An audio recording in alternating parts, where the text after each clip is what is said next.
to College Football Live. Desmond Howard, David Pollack, Chris Budden coming at you. And we'll start first with some news out of the University of Alabama. According to multiple reports, quarterbacks coach Dan Enos is next in line to be the Tide's offensive coordinator after the departure of Mike Locksley to Maryland. After joining the staff last February, Enos oversaw the development of Tua Tagovailoa and Jalen Hurts. So the shuffle, the OC shuffle at Alabama continues. Enos will be the fifth Alabama offensive coordinator since the start of 2016. Of those four predecessors, two moved on to FBS head coaching jobs, while two others are NFL offensive coordinators. So, David, we'll start with you. All this shuffle, how does Alabama still not miss a beat? Nick Saban? I mean, it's pretty simple. He's developed a couple things. First of all, he's got the best players in the world. That really helps. But he's also developed a really good system. Just like this past year, you see Butch Jones come in, a former head coach that could come in, reclaim his rep, rework himself, and go on and get. And this is a great job with Dan Enos. Obviously, a former coach, very, very successful coach, offensive coordinator. You've seen him call plays. You've seen him be successful. Now, you lose Locksley, you just plug and play. That's why his staff is so big at the University of Alabama. He does a great job, and he's kind of always grooming the next guy to take over and have success like this, Des. Somehow 5 OCs in 2 years, and no big deal. Okay. Yeah, Nick Saban is a master teacher. He's a great developer, not of only players, but also of assistant coaches. And he's so secure within himself that he's not afraid to bring in former head coaches. Since he's been the head coach down in Tuscaloosa, he's brought in 8 former head coaches, and he's still been able to groom them for their next job. So he has a lot of confidence in the coaches that are in his staff. So that's why it makes perfect sense that he'll hire from within to keep that machine rolling.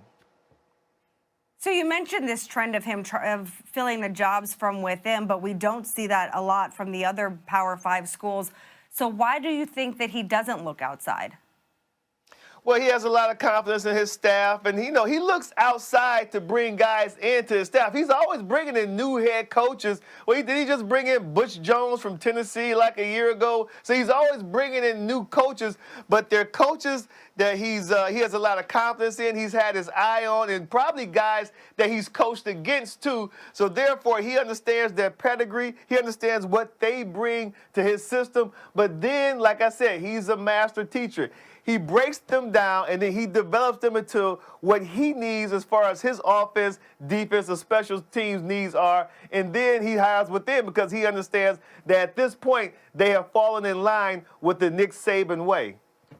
Yeah, and it's important, too, Chris, is the reason it's a big deal, the reason he can do it more so than everybody else is because their staff has an unlimited budget. They hire more coaches than anybody in the country, and they pay a lot of money to these coaches. They pay a lot of money to analysts. As soon as somebody gets fired, you hear the name because he can bring them in, and Nick Saban knows he can bring them in, pay them a lot of money, learn a lot about certain systems, integrate some of that stuff into his system. So he's very smart about how he does it, who he does it for, who he's playing the next year, who he can go after, and then the evolution of the game. He evolves with the game, which has been one of the most unbelievable trends of Saban, not getting stuck in his ways, going to Lane Kiffin, going to up-tempo, going to RPOs, and now you see that's why they're the juggernaut they are. Also, no one knows Nick Saban's process better than the guys on his staff. Well, moving now, a week from today starts the early signing period for recruits. So if you look at the top 5, here they are, 3 of them in the SEC, followed by Clemson and Michigan. So, Des, I want to start with you. Let's say this was around when you were signing just a couple years ago. Would you have been a fan of all this in the early signing period, just getting it over with? Well, Chris, it depends on my official recruiting business. If I was able to take all 5 visits before the early signing period is concerned, and was able to sit down with my parents and make that decision, then I would just make the decision. There's no sense in holding these other schools hostage, waiting on something that you know you want to do in December. So if I took all my visits, everything was kosher, and I felt as though I knew exactly where I wanted to go, then I would make that decision to get all of that stress and all that pressure up off of me so then I can move on to my next phase in life. Yeah, and listen, this obviously doesn't affect us. I think for the biggest thing, this puts a lot of strain on the coaches who are finishing up the season and finishing up championship games, and then all of a sudden having to kick it into bowl game practices, and you're still recruiting. And I got news for you. You got to give some attention to these prima donnas, Des. You know how this works. Yeah. You got to tell them how much you love them, and you got to show them how much you love them, and you got to go visit them. And so it kind of takes away, I think, from some of the time with your own players you have there. And another thing, too, is I think you don't know necessarily as a coach who's going to go to the NFL. There's a lot of these guys that are going to leave for the NFL, and you're signing. Maybe you had 2 or 3 more scholarships that you didn't know about. So, I mean, I'm okay with it. It really doesn't matter. Everybody's playing by the same rules, but there's always going to be, positives and negatives with each system. Okay, so Pollack, I'm completely with you because when we did the Frisco Bowl last year, that was the day of early signing period. And when you saw Chad Morris go to SMU and then Sonny Dykes comes in because Chad had to go leave so that he could go recruit. Well, Sonny Dykes didn't know any of these kids. They also didn't have a staff. Yeah. They had a GA calling plays.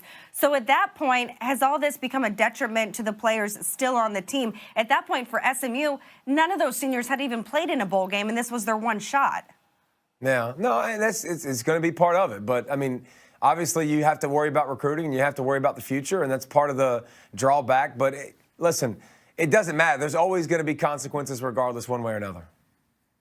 Yeah, I agree with David. There are pros and cons to every system. And, maybe when you're 7-5, you're going to have an early bowl game. So you're going to have to deal with the consequences of how am I going to divide up my staff so some guys can prepare our team for the bowl, but other guys can go out recruiting. It's a very probably difficult situation to juggle for most coaches, but it's part of the process.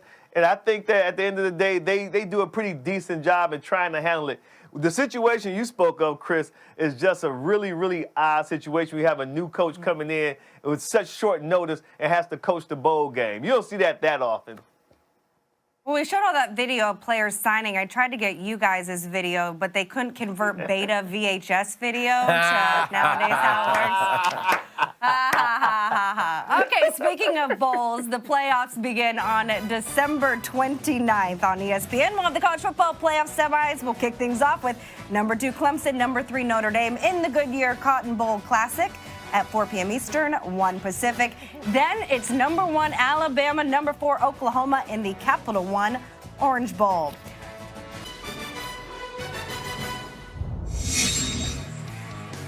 The American Athletic Conference is reportedly considering asking schools to sign a grant of rights agreement that would keep them in the conference for the duration of the next media rights deal. By signing that agreement, the schools would forego the right to jump to a Power 5 conference should one of those leagues expand. Now, the current AAC package expires in 2020. There is no discussion right now of ADs and should they expand the playoffs, so it got us wondering, should the Group of 5 have their own playoffs? If they did, here's what it will look like. What do you guys think? Is this something fun you think that we should start with the Group of 5? I wouldn't have a problem with it. They do it in the FCS, and it gives them more exposure. And I think it would be fun. It would be great to see some of these teams play in the playoffs. So I would not have a problem with it whatsoever. It would be awesome. And if you put this on TV over the holiday season in December, by the way, we're all dying to watch football. This would get huge ratings. Everybody would watch it. Everybody would love it. It's really, really good football. And guess what? It's abundantly clear, Des. These guys aren't invited to the other playoff. Start your own. Go make some money. Exactly. Why not? In your own league, go play. I think it would be awesome. I think it would be fun to watch. I think everybody would fall in love with it, but I don't foresee it obviously happening. Yeah, I think that David would agree. I mean, we see a high level of play from these teams, so we would enjoy seeing some of these huge matchups between some of the best teams in those conferences. So I think that it would be tremendous if they were able to pull this off. I think it's fantastic because as we've seen after year, there's basically no shot of these teams getting in the playoffs. So until we're ready to expand, at least this gives them a shot to really have their own kind of sense of national championship. Although if you're UCF, I guess you can claim whatever you want. Speaking of great games, ESPN came up with its top 5 list with Texas A&M at LSU, the 7 OT game becoming number 1, followed by the list below. So guys, you're everywhere on the weekends. You watch everything. Des, let's start with you. What was your favorite game from 2018? Favorite game was the SEC championship game, Alabama versus Georgia. I understand Georgia had the lead, and then they had the fake punt. But once you get beyond that, the storyline to me was Jalen Hurts, a guy who lost his position, lost his starting job in the championship game a year ago. He stuck with it, though. He stayed in Tuscaloosa, and when they needed him the most in the SEC championship game, when Tua wasn't playing well and then got hurt, Jalen Hurts stepped up. Man, just a tremendous amount of respect for Jalen Hurts. All he's gone through in the 2018 season, and then to step up for his team when they needed him the most, man, salute Jalen Hurts. Straight out of Hollywood. Give everybody a chance out there, too, to understand, like, listen, your time's coming. Keep working hard. Keep improving. Keep getting better. You never know when your number's going to get called. It was definitely an awesome moment. I thought you were going to go Hollywood. I mean, it's time to write this script already for those two guys. Definitely. You just got to find the actors. Okay, so he took the SEC championship, which I would have thought Pollack would have been your choice. So where are you going with next? I'm going with Clemson versus Syracuse. It was the big buzz all week long. Trevor Lawrence finally gets his first start. He scrambles out of the pocket early in the game. They're already down a little bit, and boom, he's gone. Kelly Bryant just transfers the week before. Trevor Lawrence, the starter. Chase Daggum Bryce comes in the ball game, takes off his little green jacket he has on to start the game, comes off to the side, converts a huge fourth down conversion for his team, down 6 to bring his team back to get the dub. It was phenomenal day, a phenomenal day at the office. Just fun to see guys again come, battle, find a way to get an opportunity and to bail your team out and to put them in the playoffs because they might not have been there without it. No, I don't think so. I think the Travis Etienne, too, the running back, he put on that cape and he put the team on his shoulders, too, in the second half. And it just showed how much of a tremendous running back and football player that he is, too. But that was a huge win for Dabo Swinney and the Clemson Tigers. So I'm going to go with ESPN's #1 overall, and that's because I was there. LSU, Texas A&M, 7 overtimes. There were parts of this game, guys, where I was sitting there being like, is this real life? Is this actually happening? Incredible play after incredible play. And standing next to Ed Ogeron when he gets dumped with Gatorade, eventually dry by the end of it because there were multiple points where they had thought that they had won. To me, the fascinating part, these guys were exhausted, and the adrenaline that they had to keep going, it was fantastic. Yeah, great job by you, too, and the crew, the adrenaline. I know everybody wants to get out of there late in the game. Come on, somebody make it, and hanging in there, fighting. Let's go. Yeah, let's not talk about the 3 hours of sleep before the next plane ride. That was okay. The adrenaline wore off by then. You know who else is on adrenaline today? Todd McShay, because he's had a long day featuring his new mock draft coming up. We'll speak with Todd as he gives us a look at his draft. Which QB will be first off the board, Herbert or Haskins? Both are in the mix if they declare. Saturday, bowl season begins on ABC. North Carolina A&T takes on Alcorn State in the Air Force Reserve Celebration Bowl at noon Eastern. Then it's Fresno State squaring off against Arizona State in the Mitsubishi Motors Las Vegas Bowl.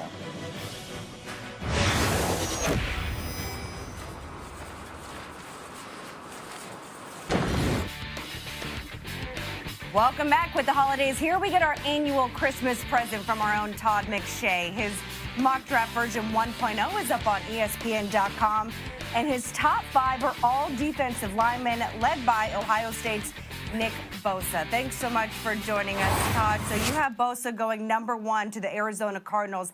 How likely is it that he stays that #1 draft pick? I think it's fairly likely because even if it's not Arizona, you look at some of the other teams that are in the mix for that #1 pick.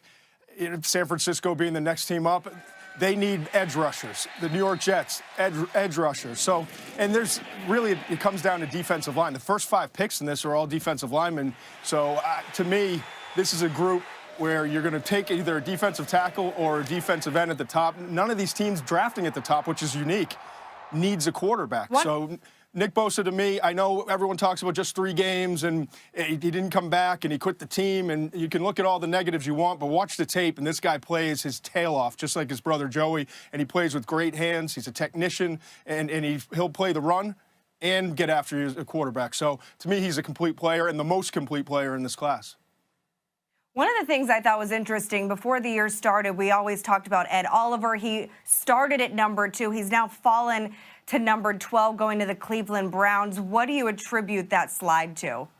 I think it has most to do with his size. And I think that's the big issue is where does he fit in the NFL? Is he someone that's going to move outside to defensive end and now you've got a 6'1" defensive end, which isn't ideal?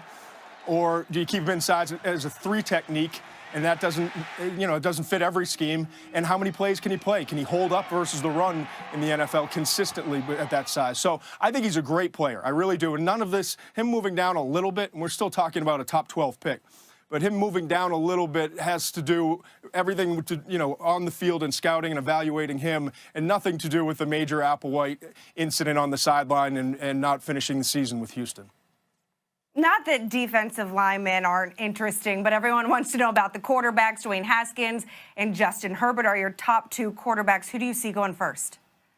I could see either of them, really. And I'm most interested to see if Justin Herbert's going to wind up leaving Oregon and coming out. And the same with Dwayne Haskins. But Haskins, it seems like, from everyone I've talked to in Columbus, that is leaning heavily towards coming out for the NFL draft. So that, if that's the case, then he could be easily the number 1 quarterback between now and the end. And, in the draft, he, to me, finished the season the strongest. Herbert has the tools. He's got Josh Allen-like tools. We talked about big, strong-armed, very mobile quarterback who can do a lot of different things and flashes at times. He makes some big-time throws, but he also has been less consistent than you'd like to see and didn't progress consistently this year the way that we hoped he would. So I think his upside is there, but I think Haskins played a more efficient game this past year, and both of them have a shot to be first-rounders if they come out. And I don't know that there are any other first-rounders, even though you've got guys like Will Grier from West Virginia and Drew Lock from Missouri and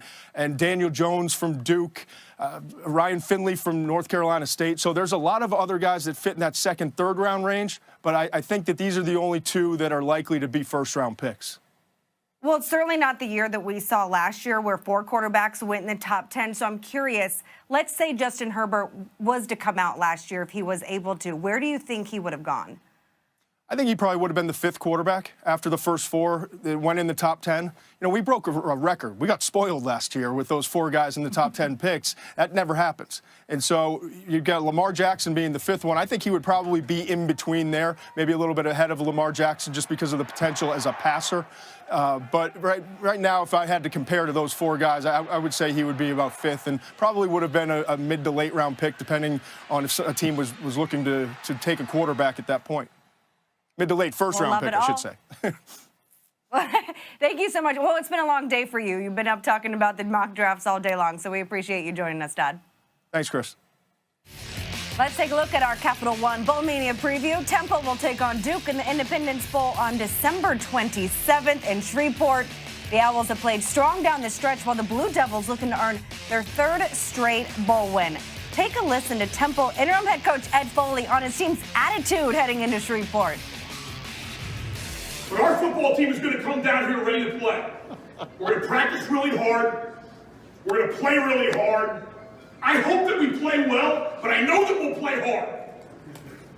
And we're going to find out about Duke, and we're going to find out about Temple, and we're going to find out about which one of those football clubs wants to hit each other harder or longer. That's what we're going to decide here on the 27th. Guys, they're going to play hard. Aren't you jacked up, Pollock, to go spend some Christmas time in Shreveport? Oh, man, I tell you what, we talk about the motivation factor of bowl games. Coach is getting me riled up. We got a long time to go, baby. No, listen, I mean, this is always tough when you got guys that are an interim coach, interim basis and filling in. And it's not the easiest thing in the world, but that guy's ready to go, Des. He's ready to roll. Yeah, he getting his guys excited about playing a bowl game. No matter what bowl it is, we're playing in a bowl game. Let's go out there and get them. Shreveport, I love it. Thank you, guys. We'll see you at 4:30 tomorrow. Let's go.